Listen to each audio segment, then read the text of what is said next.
ये कहानी है एक ब्लैक ऑप्स के एजेंट की, जिसे जिम्मेदारी मिलती है कि वो CIA के कोड ऑपरेटर को प्रोटेक्ट करे। मगर ये काम कितना मुश्किल होने वाला है इस एजेंट को अंदाजा भी नहीं है। सिनेमा शौकीन सबका स्वागत करता है। आज हम बात करने वाले हैं द नंबर स्टेशन के बारे में। कहानी की शुरुआत होती है और हम एक आदमी को देखते हैं जिसका नाम है इमर्शन केंट। केंट CIA के ब्लैक ऑप्स एजेंट्स में से एक है। अभी उसके पास उसका सीनियर बैठा है जिसका नाम है ग्रे। ग्रे उसे एक कोड देता है उसके अगले मिशन के लिए। केंट कोड को देखने लगता है ताकि वो समझ सके कि आखिर ये है क्या। उसी वक्त ग्रे बताता है कि इंसानों के शरीर में जो मिनरल्स होते हैं, तुम्हें पता है उनकी वैल्यू कितनी है? सिर्फ $4.40, जो कि बहुत कम है। मगर केंट को इन बातों में रुचि नहीं है। जैसे ही उसे कोड समझ में आता है, वो आग लगा देता है इस पेपर को और ग्रे को कहता है कि मैं काम पूरा करके आता हूँ। गाड़ी से निकलने के बाद वो चला जाता है बगल वाले बार में। अंदर घुसते ही वो देखता है कि इस बार में बस गिने चुने लोग हैं और एक बारटेंडर है। केंट सीधा जाता है बारटेंडर के पास और एक ड्रिंक ऑर्डर करता है। फिर ये दोनों बातें करना शुरू करते हैं। बारटेंडर को जल्दी ये अंदाजा हो जाता है कि आदमी बहुत कुछ जानता है उसके बारे में। सबसे पहले केंट कहता है कि मैंने तुम्हारे अकाउंट्स को देखा है और मुझे पता है कि तुम यहाँ पर क्या कर रहे हो। तब ये आदमी अपने बारे में बात करना शुरू करता है और यहाँ पर हमें पता लगता है कि ये बारटेंडर भी कभी CIA का एजेंट हुआ करता था। फिर उसने CIA को धोखा दिया और यहाँ पर आकर के छुप कर बैठा है और आज इसके बारे में पता लग गया है केंट को। इस आदमी को भी समझ में आ जाता है कि आज उसका मरना तय है। मरने से पहले वो एक ड्रिंक लेता है। अब केंट को पता है कि ये कुछ ना कुछ तो करेगा। उससे पहले वो बंदूक निकाल करके शूट कर देता है उसे। गोली की आवाज सुनने के बाद इसके दो और आदमी आते हैं नीचे से बंदूकें लेकर के। तब केंट उन दोनों को भी मार देता है। तभी उसे एहसास होता है कि यहाँ पर एक तीसरा आदमी भी था जिसने इन सारी चीजों को देखा है और ये लोग यहाँ पर किसी भी विटनेस को छोड़ नहीं सकते। वो आदमी भाग चुका है मगर गलती से उसका वॉलेट यहीं गिर गया। जैसे ही केंट वॉलेट को देखता है, उसे समझ में आ जाता है कि आदमी कौन है और कहाँ रहता है। तुरंत वो बाहर आकर के ग्रे को बताता है इस बारे में। तब ग्रे केंट को लेकर के जाता है उसके घर पे। केंट घुसता है घर के अंदर और उस आदमी को शूट कर देता है। मगर यहीं पर इस आदमी की बेटी है जो चिल्ला रही है। केंट मारना नहीं चाहता इस मासूम लड़की को, तो वो चला आता है बाहर। मगर वो लड़की पीछा करते हुए आती है बाहर तक। इस चीज को देखने के बाद ग्रे उसे शूट कर देता है। मगर ये लड़की अभी भी जिंदा है और जमीन पे गिरी है। तब ग्रे जाता है उसका काम तमाम करने के लिए, मगर ऐन वक्त पे केंट उसे रोक देता है। इस चीज से गुस्सा होने के बाद ग्रे सीधा मारता है केंट के सर पे। अब केंट बेहोश हो चुका है। कुछ समय के बाद हम देखते हैं कि उसके सामने एक साइकेट्रिस्ट बैठी हुई है और उसका साइकी एवोल्यूशन हो रहा है, इस बात का पता लगाने के लिए कि क्या वो फील्ड जॉब के लिए तैयार है भी या नहीं। उसका जो पद है उसमें कभी भी वो भावुक नहीं हो सकता और किसी के लिए भी सिंपैथी नहीं रख सकता, जैसा उसने उस लड़की के लिए किया। ये लड़की बहुत सारे सवाल पूछती है कि तुम्हें कैसा लग रहा है। इस बात को जानने के बाद कि वो लड़की अब मर चुकी है, उसे ग्रे ने मारा। तब यहाँ पर केंट कुछ नहीं बोलता। सारे रिपोर्ट को सीधा भेजा जाता है ग्रे के पास। ग्रे अपने पास बुलाता है केंट को और कहता है कि हम तुम्हें फील्ड जॉब से हटा रहे हैं। तुम्हें इंग्लैंड जाना है और जाकर के काम करना है एक ब्रॉडकास्ट स्टेशन पे।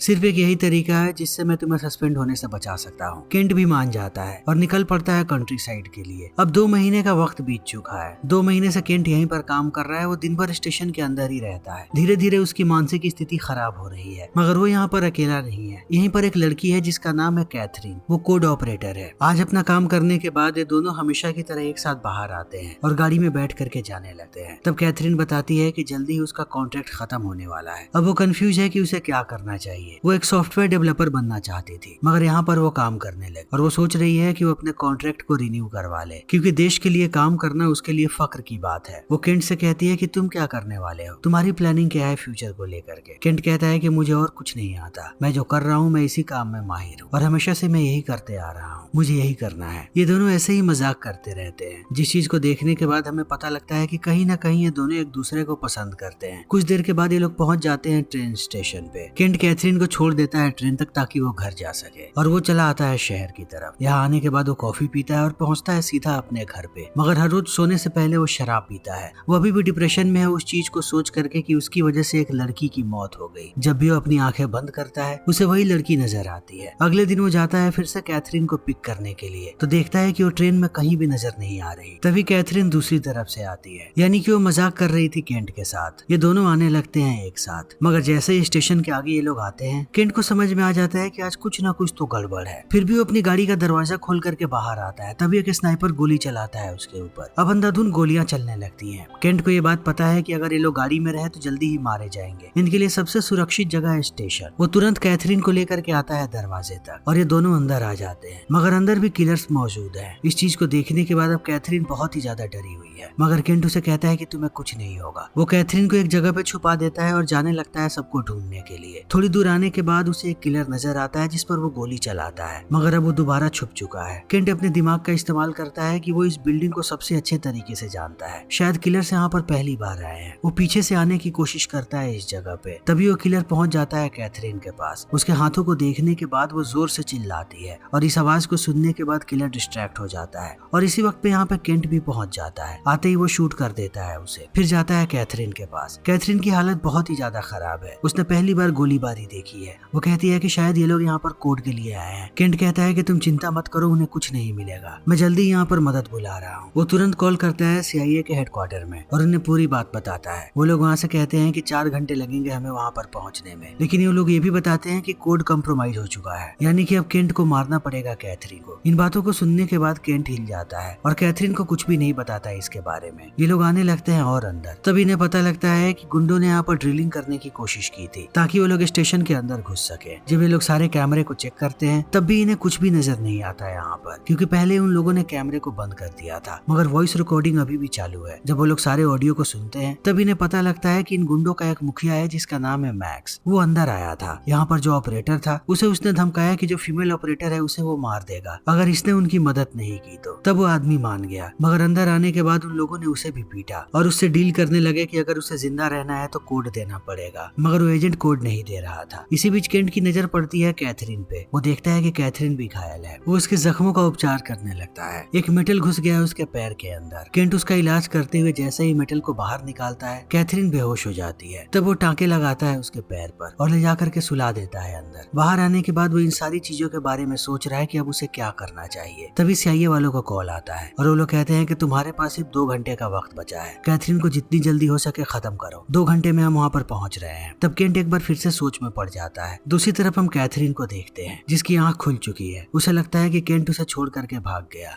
वो हर तरफ उसे ढूंढने लगती है और उसके पास ही आ रही है। जैसे ही कैथरीन को केंट देखता है वो अपनी बंदूक निकाल लेता है, मगर कुछ देर सोचने के बाद वो अपनी बंदूक नीचे कर लेता है क्योंकि वो कैथरीन को मारना नहीं चाहता। अब ये दोनों इसी बारे में सोच रहे हैं कि आखिर आज यहाँ पर क्या हुआ और जो लोग आए हुए थे आखिर वो कौन से कोड की तलाश में थे। कैथरीन जब पूरे सिस्टम को चेक करती है तब उसे पता लगता है कि आज 15 स्टेशन पे कोड को भेजा गया था। कैथरीन कहती है कि ये कोड किसी चीज के बारे में हो सकता है, या तो असैसिनेशन के बारे में या तो बॉम्बिंग के बारे में। वो कोड दे करके कहती है यहाँ पर केंट को कि वो इसे सुलझाए। केंट कहता है कि ये इतना आसान काम नहीं है, मुझे और कोड्स चाहिए होंगे इसे सुलझाने के लिए। तभी इन्हें रिकॉर्डिंग में लड़की की आवाज सुनाई पड़ती है जिसे प्ले करके छोड़ा था केंट ने, यानी कि मैक्स पहुंच गया था उस लड़की तक। उस लड़की ने बंदूक तान करके उसके ऊपर रखा था। मैक्स ने अपनी बातों में उलझाया लड़की को और बंदूक उससे ले लिया। फिर जो यहाँ पर एजेंट था उसकी पिटाई करना उन लोगों ने शुरू कर दी और उन्हें घसीट के लेकर के गए ये लोग बेसमेंट में ताकि कोड के बारे में पूछ सके। इस रिकॉर्डिंग को सुनने के बाद अब केंट बेसमेंट की रिकॉर्डिंग को बजाता है तो उसे सिर्फ एक गन शॉट की आवाज सुनाई पड़ती है। केंट कहता है कि हमें बेसमेंट में जाना पड़ेगा। अंदर आकर के ये लोग देखते हैं कि हर तरफ सिर्फ और सिर्फ अंधेरा है। तभी थोड़ी देर के बाद इन्हें मैक्स की लाश नजर आती है और कुछ दूरी पर ये लोग देखते हैं कि इनका एजेंट भी मरा हुआ है। तभी इन्हें ये बात समझ में आती है कि एजेंट के पास शायद कोई गन थी। जैसे ही मैक्स ने यहाँ से भागने की कोशिश की इसने उसे शूट कर दिया। तभी इनकी नजर एक लैपटॉप पे पड़ती है। केंट कहता है कि अगर ये लोग यहाँ पर किसी इन्फॉर्मेशन के लिए आए थे तो सारी की सारी इन्फॉर्मेशन इस लैपटॉप के अंदर होगी। कैथरीन तुरंत काम पे लग जाती है। उसे 15 कोड्स मिलते हैं जिनमें 15 लोगों का नाम है। केंट इस चीज को देख करके आश्चर्यचकित रह जाता है कि यहाँ पर ग्रे का भी नाम है। अब उसे बात समझ में आने लगती है कि यानी CIA ने इन 15 लोगों को मारने के लिए कोड भेजा था और इन्हीं 15 में से कोई ऐसा है जिसने ये ऑर्डर दिया था कि कोड को चुराना है। कैथरीन अब इस पूरे कोड को कॉपी करने लगती है अपने ड्राइव में। तब उसे कुछ और भी कोड्स नजर आते हैं, मगर ये सारे के सारे इनक्रिप्टेड है। इन्हें खोलना इतना आसान नहीं है, मगर कैथरीन अपनी पूरी कोशिश कर रही है कि वो उन्हें भी खोल दे। यहाँ पर केंट बड़े ही ध्यान से उसे देख रहा है और कहता है कि तुमने अपनी पढ़ाई पूरी नहीं की, तुम कॉलेज ड्रॉप आउट हो। इस चीज को सुनने के बाद कैथरीन कहती है कि तुम्हें ऐसा क्यों लगता है। केंट कहता है कि मैं तुम्हें देख करके बता सकता हूँ। वो कहती है कि और क्या बता सकते हो। वो बताता है कि तुम्हारा बचपन ठीक नहीं बीता है, यानी कि तुम्हारे पेरेंट्स में से कोई ना कोई तो बहुत ही ज्यादा हिंसक था और तुमने हिंसा देखी है, इसीलिए तुम इतनी डरी हुई रहती हो और तुम्हारा सेल्फ कॉन्फिडेंस भी इतना कम है। इन बातों को सुनने के बाद कैथरीन सोच में पड़ जाती है और कहती है कि तुमने मेरे बारे में हर चीज जान लिया, अपने बारे में बताओ। केंट कहता है कि जब मैं कॉलेज में था तभी CIA वालों ने मुझे अपनी टीम में शामिल कर लिया था। उस समय उन लोगों ने मुझे कहा कि मैं बहुत ही इंपॉर्टेंट काम करने वाला हूँ देश के लिए, और एक के बाद एक मैं लोगों को मारता गया और मैंने इस बारे में सोचना भी बंद कर दिया कि मैं क्या कर रहा हूँ। इन बातों को सुनने के बाद कैथरीन कहती है फिर इस नौकरी को छोड़ क्यों नहीं देते हो। तब वो कहता है कि इतना आसान नहीं है। CIA के एक एजेंट ने ऐसा करने की कोशिश की थी, वो बारटेंडर बन गया था जिसे मैंने खुद अपने हाथों से मारा। वो मेरे साथ भी यही करेंगे अगर मैंने छोड़ने की बात की तो। इतना कहने के बाद वो दोबारा रिकॉर्डिंग को सुनना शुरू करता है कि जब पहली बार अटैक हुआ था तब अंदर के दोनों लोग क्या बातें कर रहे थे। जो यहाँ पर मेल एजेंट था वो फीमेल एजेंट को कह रहा था कि जरूर यहाँ से कोई ना कोई तो मिला हुआ है, तभी वो अंदर तक घुस पाए हैं, वरना स्टेशन में घुसना इतना आसान नहीं है। वो एक के बाद एक सारी चीजों के बारे में सोचता है और मदद के लिए कॉल करता है। जैसे ही वो कॉल काटता है कहता है कि जिस आदमी से मेरी बात हुई मुझे नहीं लगता कि वो CIA का एजेंट है। अब यहाँ से केंट को भी ये बात समझ में आने लगती है। वो तुरंत कॉल घुमाता है हेडक्वार्टर में और इस बार वो असली कोड की जगह नकली कोड देता है। फिर भी वो आदमी कोड को एक्सेप्ट कर लेता है। तब केंट को पूरी बात समझ में आती है और उस आदमी को कहता है कि मैंने नकली कोड दिया था। वो आदमी हंसता है और कहता है कि जल्दी ही तुम लोग मरने वाले हो। उसके फोन काटने के बाद अब केंट पूरी बात बताता है कैथरीन को कि हम लोग बहुत बड़ी मुसीबत में हैं, हमारी मदद के लिए कोई नहीं आने वाला, CIA को पता तक नहीं है कि यहाँ पर हमला हुआ है। तभी दोबारा फोन बजता है। सामने वाला आदमी कहता है कि अगर तुम्हें जिंदा रहना है तो कैथरीन को मार दो। केंट कहता है कि आखिर तुम लोग इसे क्यों मारना चाहते हो। तब वो बताता है कि सिर्फ कैथरीन ही एक ऐसी लड़की है जो ब्रॉडकास्ट को रोक सकती है और ये लोग ऐसा नहीं चाहते। वो केंट को कहता है कि हमने ड्रिलिंग करनी शुरू कर दी है और अगर तुमने उसे नहीं मारा तो अंदर आते ही सबसे पहले हम उसे मारेंगे। उसके अलावा अगर तुमने भागने की भी कोशिश की तो CIA कैथरीन को मार देगा क्योंकि कोड कंप्रोमाइज हो चुका है, तो किसी भी हालत में उसे मरना है। इन बातों को केंट नहीं सुन पाता और फोन रख देता है और इस बार पूरी बात बताता है कैथरीन को। तब कैथरीन भड़क जाती है और कहती है कि तुम लोगों का यही काम है, तुम लोगों के लिए लोगों की जान की कोई कीमत नहीं है, यानी कि पूरे समय से तुम्हें पता था कि मुझे मारने के लिए कहा जा रहा है और तुम मुझे मारने वाले हो। वो चिल्लाने लगती है। तब केंट उसे शांत करवाता है और अपनी बंदूक उसके हाथ में देकर के कहता है कि ये पूरे वक्त से मेरे पास थी, अगर मुझे तुम्हें मारना होता तो मैं कब का मार चुका होता, मैं तुम्हें नहीं मारना चाहता, अगर तुम्हें ऐसा लगता है तो मेरी बंदूक को अपने पास रखो। इतना कहने के बाद वो चला जाता है। तब कैथरीन रोने लगती है। थोड़ी देर तक वो बाहर ही रहती है और अपने आप को संभालने के बाद वो अंदर जाती है और जाकर के कहती है केंट से कि मेरा सेलफोन बाहर गाड़ी में है, हमें अंदर फोन लाना अलाउड नहीं है, लेकिन मैं हमेशा बाहर तक फोन लेकर के आती हूँ, अगर वो फोन हमें मिल जाए तो हम CIA को इत्तला कर सकते हैं। केंट को भी आइडिया अच्छा लगता है। वो कॉल करता है ऑपरेटर को और उसे बताता है कि मैंने कैथरीन को मार दिया है, मैं अब बाहर आ रहा हूँ, मेरे ऊपर कोई हमला नहीं होना चाहिए। वो आदमी मान जाता है। केंट कैथरीन को कहता है कि जब तक मैं अंदर ना हूँ तुम्हें यहीं पर छुप करके रहना है। वो धीरे धीरे बाहर जाता है दरवाजे के पास। तभी कैथरीन उस कोड को देखती है और उसे समझ में आ जाता है कि इस कोड को कैसे ब्रेक करना है और जितने भी ब्रॉडकास्ट आज इशू हुए हैं उन सबको कैंसिल भी कैसे करना है। केंट के बताने के बावजूद वो इस कमरे से निकल करके पहुंच जाती है ब्रॉडकास्ट रूम में। दूसरी तरफ हम केंट को देखते हैं जो बाहर आ चुका है। वो जाता है गाड़ी के अंदर और सेलफोन को निकाल लेता है। तभी उसकी नजर पड़ती है यहाँ से थोड़ी दूरी पे। वो उस लड़की के लाश को देखता है जो लड़की अंदर मौजूद थी। वो जाता है वहाँ पे और इस बात की पुष्टि हो जाती है कि वो लड़की मर चुकी है। तभी वो देखता है कि एक आदमी घुस गया स्टेशन के अंदर। वो उस पर गोलियां चलाता हुआ आने लगता है उसके पीछे। दूसरी तरफ हम कैथरीन को देखते हैं जिसने सारे के सारे ब्रॉडकास्ट को हैंडल कर लिया है, बस एक आखिरी ब्रॉडकास्ट बचा हुआ है। तभी उसकी नजर पड़ती है कि अंदर वो किलर आ गया है। वो तुरंत ब्रॉडकास्ट को छोड़ करके उठ जाती है। अब वो हर जगह जा रही है छुपने के लिए और वो किलर उसके पीछे पीछे आ रहा है। दूसरी तरफ हम देखते हैं कि केंट भी अंदर आ चुका है। तभी कैथरीन भाग करके चली आती है नीचे बेसमेंट में और वो किलर भी उसके पीछे आता है। कुछ देर के बाद उसे जैसे ही कैथरीन नजर आती है